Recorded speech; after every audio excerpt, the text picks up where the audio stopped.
et je vous partage un fichier qui s'appelle Caractéristiques des produits financiers que je vous ai déjà présenté au début du mois de janvier et pour lequel j'ai fait des modifications dans l'onglet Fiscalité et il y a eu deux autres onglets qui ont été rajoutés. Il y a l'onglet Calcul du rendement net d'un placement et des exemples. Alors, j'ai ajouté aussi la collaboration de Normand au fichier. Le premier onglet n'a pas changé, c'était la classification des produits financiers. Je vois qu'il est resté une coquille. Je la corrigerai plus tard. Donc, je vais vous faire un rappel des éléments pour vous mettre en contexte pour que vous soyez plus familier, pour accueillir les modifications et bien les comprendre aussi. Je vais agrandir la taille des caractères. Donc, vous rappelez qu'on avait une classification des produits financiers qui était en deux grandes catégories. On avait les produits simples et les produits composés. Dans les produits simples, on avait les CPG, les obligations, les débentures, les actions et les produits dérivés. Et pour chacun de ces types de produits simples-là, on avait décliné certaines caractéristiques, entre autres quel type de produit il s'agissait, quel est le type de sécurité qu'on avait pour chacun de ces types de produits-là, les types de revenus qu'on pouvait obtenir, fixes ou variables, etc., des revenus de type intérêt, dividende ou gain en capital ou perte en capital, ainsi qu'un classement par ordre croissant du plus sûr au plus risqué, de la possibilité de perdre un rendement qui soit faible ou élevé et les possibilités de gagner un rendement faible ou élevé. Alors donc, c'est classé comme ça. À titre d'information, si vous utilisez les boutons, alors je pense que je ne pourrai pas voir les réponses, mais j'aimerais que vous preniez en note votre réponse à la question suivante. Est-ce qu'il y en a parmi vous qui ont dans leur portefeuille de placement des produits à revenus fixes de type CPG, obligations et débentures? Alors, répondez à cette question-là en disant oui ou non et on pourra en rediscuter par après. Et je tiens à vous dire que particulièrement pour ces personnes-là et pour les autres qui possèdent aussi des actions ou des fonds communs de placement là, qui contiennent des actions, comme le disait Normand, à la suite de la présentation qu'on va faire tantôt, vous allez vous aussi constater des faits qui vont être révélateurs et peut-être influencer vos choix dans vos placements à l'avenir. Alors donc, je reviens à l'onglet Fiscalité. Dans l'onglet Fiscalité, en gros, on disait à ce moment-là que la fiscalité était différente selon le type de compte bancaire. S'il s'agit de l'épargne non enregistrée, le rendement annuel est imposable. S'il s'agit du REER, c'est le montant des retraits qui est imposable. Et si c'est le CELI, ce n'est pas imposable du tout. Et l'impôt aussi va varier selon le type de revenu. Alors, les placements qui génèrent comme revenus des revenus d'intérêt, comme par exemple les placements à revenus fixes, ben le revenu fixe est imposable à 100 les actions ou les produits dérivés qui contiennent des actions vont générer des dividendes. Les dividendes peuvent être de sources étrangères ou de sources canadiennes et ils ne sont pas imposés de la même façon. Et dans les dividendes de sources canadiennes, on en a encore de deux catégories. Les actions qui vont générer des dividendes déterminés et non déterminés. Et les formules de calcul de l'impôt sont différentes pour les deux types de placements ou de dividendes qui sont générés. Alors, donc, vous voyez que la formule là, est différente au fédéral, différente au provincial pour les dividendes déterminés et non déterminés. Et en plus, ben, au fédéral, après avoir fait le calcul des dividendes, du crédit d'impôt pour dividendes, ben, on va avoir un abattement du Québec de 16,5 qui va devoir être aussi calculé. Alors, ça devient assez complexe à calculer. Le gain en capital, bien, ça, c'est imposable à 50 les pertes en capital sont déductibles si applicables contre un gain en capital. Alors, la contribution de Normand à l'intérieur de ça, c'est qu'il a sollicité une plus grande attention de ma part, et c'est lui qui a apporté les éléments de calcul détaillé des formules pour calculer de façon détaillée l'impôt, de façon très spécifique pour chacune des catégories. Alors, merci à Normand pour cette contribution-là. C'est vraiment très spécifique ce qu'il a apporté. Et à partir de là, lui, il a été capable de mettre ces calculs-là en application en prenant des exemples et en faisant une comparaison avec un placement qui générerait le même taux de rendement. Quelle serait la différence si c'était un placement de type revenu d'intérêt ou revenu de dividende ou de tel dividende ou du gain en capital.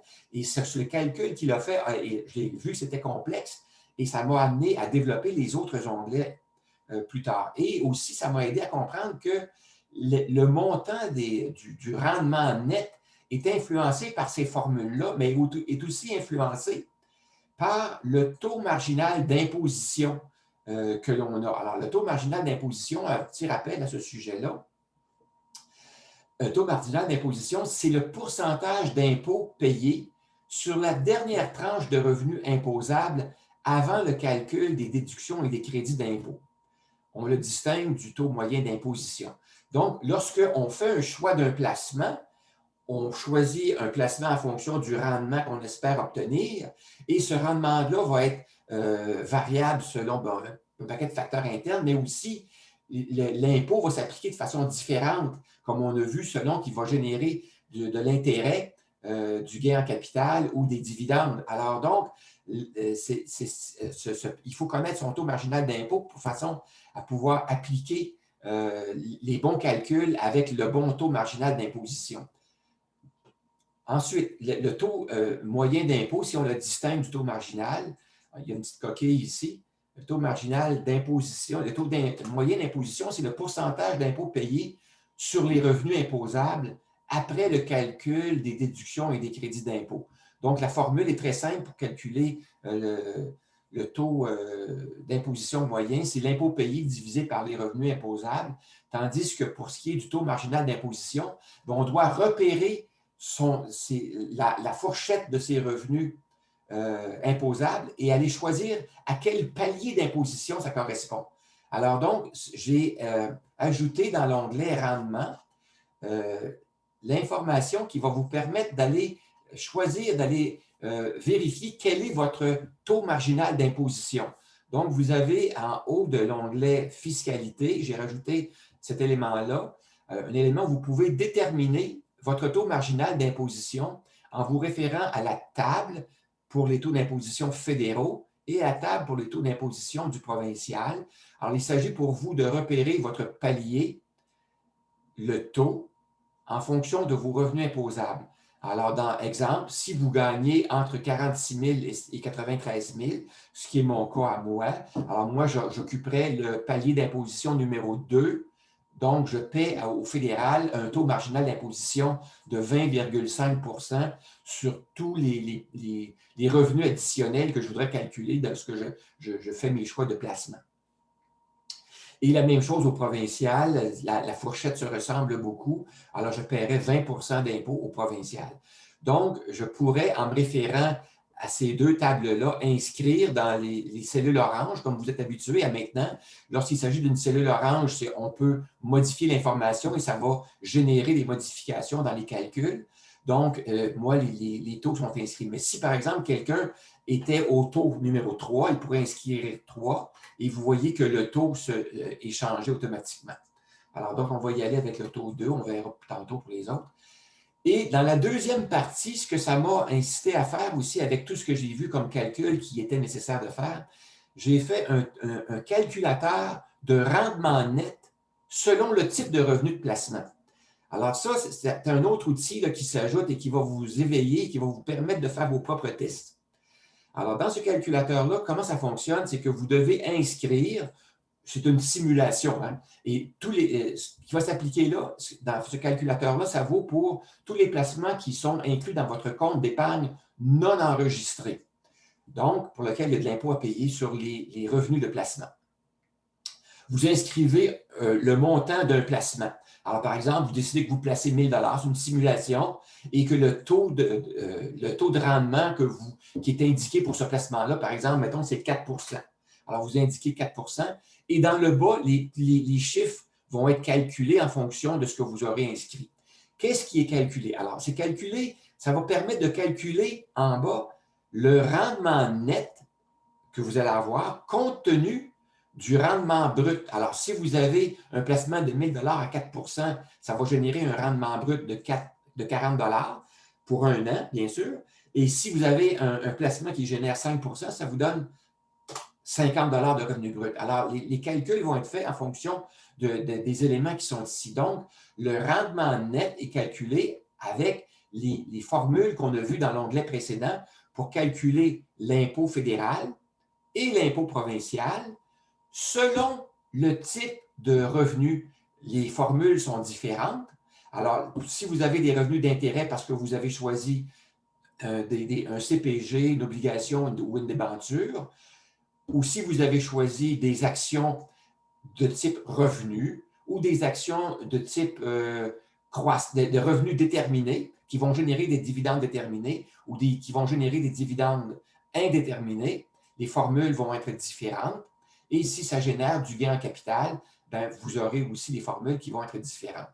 Donc, c'est fort intéressant puisque ça vous donne, à partir d'un montant de placement, d'un taux de rendement, ça calcule le revenu brut pour l'année et le revenu net que ça génère. Vous voyez que dans ce cas-ci, pour un revenu brut de 50 si le placement est un type qui génère de l'intérêt, le rendement net est à 31 Si ça génère des dividendes déterminés, 41 rendement des dividendes indéterminés, 36 et du gain en capital, 40. Vous voyez qu'il y a un écart d'à peu près 25 entre les deux. C'est quand même assez important. Là. Ensuite, à partir de là, on peut calculer des ratios ou des pourcentages. Alors, à partir de là, on peut calculer le rendement net en pourcentage, si bien que ces pourcentages-là vont rester comptants, vont rester les mêmes si vous modifiez le montant du placement. Oups, je vais effacer ça. Si on modifie le montant du placement, vous allez voir que les pourcentages restent les mêmes. C'est donc intéressant. Et aussi, le ratio ou la proportion des rendements nets par rapport au rendement brut vont aussi rester les mêmes. Alors, c'est fort intéressant. Ça vous dit que, par exemple, pour ce placement-là, de ce type-là, ben, vous allez avoir le rapport rendement net par rapport au rendement brut est de 63 à peu près pour un placement qui génère de l'intérêt, des dividendes déterminés 82, dividendes indéterminés 73 à peu près, et le gain capital 81. Vous voyez donc qu'on a intérêt à choisir à partir du rendement placement en considérant le rendement net et non pas seulement le rendement brut. Moi, dans cet apport-là, je regarde ça puis je trouve ça fantastique d'avoir un tel tableau qui nous apporte une information qui nous permet de particulariser le choix de nos placements et de connaître le rendement net au moment où on fait le choix. Alors, je l'indique ici, là, à la ligne 65, je l'ai marqué en jaune, là, je l'ai surligné. On indique que la proportion rendement net par rapport au rendement brut calculé à la ligne 62 constitue un indicateur qui est utile lors du choix d'un type de placement. Et c'est l'élément qui est à retenir. Maintenant, alors ça, je tiens à vous souligner que Normand a collaboré étroitement à la mise au point et à la vérification de la grille de calcul qui est ici. Alors, tous les calculs là, sont calculés de façon très spécifique en tenant compte des paramètres là, qui ont été mentionnés dans l'onglet précédent ici. Là. Alors, tout est conforme, a été vérifié par Normand, qui a fait un très beau travail là-dessus. Maintenant, à partir des rendements qui sont ici, c'est cette ligne-là ici là, qui est la plus importante. Là. Alors, cette ligne-là, je l'ai reproduite, mais je vous ai donné un tableau sommaire de la proportion du rendement net versus les rendements bruts selon le palier d'imposition. Alors, vous ne serez pas obligé de les recalculer à chaque fois le montant pour un placement donné. Vous avez déjà la réponse en choisissant votre palier d'imposition. Si vous avez le palier d'imposition 3, vous savez déjà, si vous prenez une obligation, quel sera le rendement net par rapport au rendement brut euh, pour chacun des types de placements. Alors, vous voyez que ces pourcentages-là varient considérablement selon le palier d'imposition. Ainsi, pour les obligations et les débentures, lorsqu'on est les CPG, lorsqu'on est au premier palier d'imposition, ben, le pourcentage du rendement net par rapport au rendement brut est à 72 comparativement à 50 si on est au palier 4. Alors, vous voyez qu'il y a une gradation. La même chose pour les actions de type revenu à dividendes déterminés et indéterminés et les actions qui génèrent du gain en capital. Alors, vous voyez que c'est quand même très significatif comme élément de calcul et ça va vous aider, ça, je pense, à faire vos choix. Maintenant, Normand est allé encore plus loin que ça et il m'a incité à rajouter un autre onglet et grâce à lui, vous allez pouvoir voir un résultat tangible comparé. Vous allez voir, c'est fantastique ce que Normand nous permet de voir grâce à sa persévérance et à toute sa dextérité sur Excel et aussi en connaissance des placements. Alors, je vous donne deux exemples. Alors, dans ces deux exemples-là, ça fonctionne de la même façon. Dans la colonne de gauche, vous avez les paramètres. Dans la colonne de droite, vous avez les informations que vous pouvez changer dans les cellules en jaune, orange, souligné en jaune, orange, et des calculs qui sont faits dans les cellules grisées. Et deux exemples. Et dans la partie du centre, ici, je vais agrandir un peu la taille des caractères, vous avez les résultats. Lorsqu'on pose un problème, ou lorsqu'on pose les données de l'exemple, les résultats sont calculés et le rendement net annuel moyen et le rendement net par rapport au rendement brut est calculé ici. Donc, vous avez le résultat final est calculé ici, dans cette section-là, dans les colonnes D à H, et les calculs préliminaires ou préalables sont présentés dans les colonnes un peu plus à droite, là, des grilles de calcul plus particulières, plus à droite ici. Alors, je vais vous montrer comment ça fonctionne. Dans l'exemple 1, on va regarder ça ensemble. Le type de placement, c'est une obligation de la ville de Lévis et le montant placé est de 1 000 $ et le taux d'intérêt est de 2 avec un rendement annuel composé sur une période de 10 ans. Qu'est-ce que ça va générer? Alors, la valeur au moment de la vente est calculée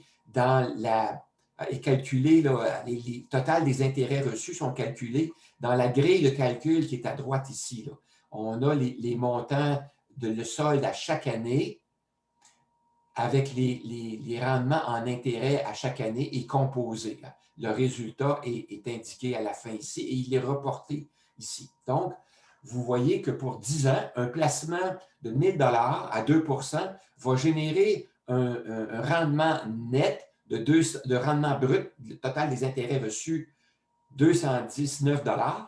Mais compte tenu qu'il s'agit d'un placement à revenu fixe, vous pouvez voir la proportion rendement net et rendement brut selon votre palier d'imposition, le rendement net que ça génère et le pourcentage de rendement net. Donc, vous voyez que même si on avait des revenus pour un taux de rendement de 2 au total, le rendement est de 1,1 lorsqu'on considère le rendement net. Donc, c'est à peine au-dessus de l'inflation. Alors, vous voyez que est-ce payant de prendre un placement à revenu fixe qui génère 2 la question mérite d'être posée, là. Ici, sur 10 ans en plus. Là. Alors, donc, si c'était un placement de 10 000, ben, vous auriez la même chose. Le pourcentage ne change pas, mais les montants sont plus substantiels. Mais c'est la même chose. Les pourcentages ne changent pas, mais c'est les montants qui vont changer. Donc, vous voyez que c'est un élément là, qui est fort intéressant pour vous permettre de constater le rendement net après impôt. Le deuxième type de placement, vous voyez là, on va voir un placement différent. Imaginons que dans ce placement-là, on considère des actions de type revenu, qui est un placement, que ce sont des actions de la Banque nationale. Encore là, pour le même montant qu'en haut, 1 000 $, on a acheté, avec 1 000 $, on a acheté 18,59 actions qu'on va conserver dans la simulation pendant 10 ans, de 2011 à 2020. Alors ça, ce placement-là, il va nous générer des revenus, mais il ne génère pas de revenus d'intérêt parce que ce n'est pas un placement qui génère des revenus d'intérêt. C'est un placement qui génère des revenus de dividendes et des revenus de gains en capital, les deux. Alors, c'est ça qui est intéressant. On voit le traitement pour les revenus de dividendes et pour les revenus en gains de capital, et on a les revenus totaux. C'est ça qui est intéressant, et moi, je n'ai jamais vu ça nulle part, un endroit dans toutes les recherches, la documentation que j'ai parcourue, que j'ai lue, où on pouvait voir à l'avance, lorsqu'on faisait le choix d'un placement, un calcul qu'on avait à la fois les deux. Souvent, les conseillers en finance ou en placement, ils vont vous parler soit des dividendes, soit du gain en capital, mais ils ne vous calculeront pas les deux ensemble. Alors, on a une image souvent partielle lorsqu'on fait les choix à l'aide d'un conseiller financier. Et là, vous allez avoir l'occasion de voir les deux sources de revenus ensemble, combinés. Alors, pour ce qui est des revenus de type dividende, alors le résultat est indiqué ici. Alors, pour des revenus de dividendes totaux reçus avec une valeur initiale de 1 000 $. Les dividendes sont calculés comment? Eh bien, c'est souvent dans nos rapports financiers qui nous sont soumis par nos institutions financières ou sur les sites comme Morningstar, par exemple, ou les sites les émetteurs des produits financiers. On va vous donner les dividendes annuels. Alors, les dividendes annuels sont inscrits dans la colonne K ici pour l'exemple qui est déterminé. Alors là, vous pourrez, si vous changez le placement, aller donner l'information sur les dividendes annuels pour les années que vous aurez choisies. Donc, pour une période de 10 ans, vous inscrivez les dividendes par action que vous avez reçus pour ces actions-là et les calculs vont être faits là, pour le nombre d'actions qui est considéré, 18,59. Ça va vous calculer le total des dividendes par action et le total des dividendes pour le nombre d'actions considérées. Donc, vous avez les revenus totaux en dividendes qui sont inscrits ici. Et dans le tableau du centre, vous avez la proportion net brut, toujours, selon le palier d'imposition, ainsi que les rendements nets. Alors, vous voyez qu'en dividendes, pour ce placement-là, qui a généré 588 $ de dividendes, vous voyez que c'est nettement au-dessus des revenus d'intérêt. Déjà là, on le voit, là, c'est pour la même période, c'est nettement au-dessus.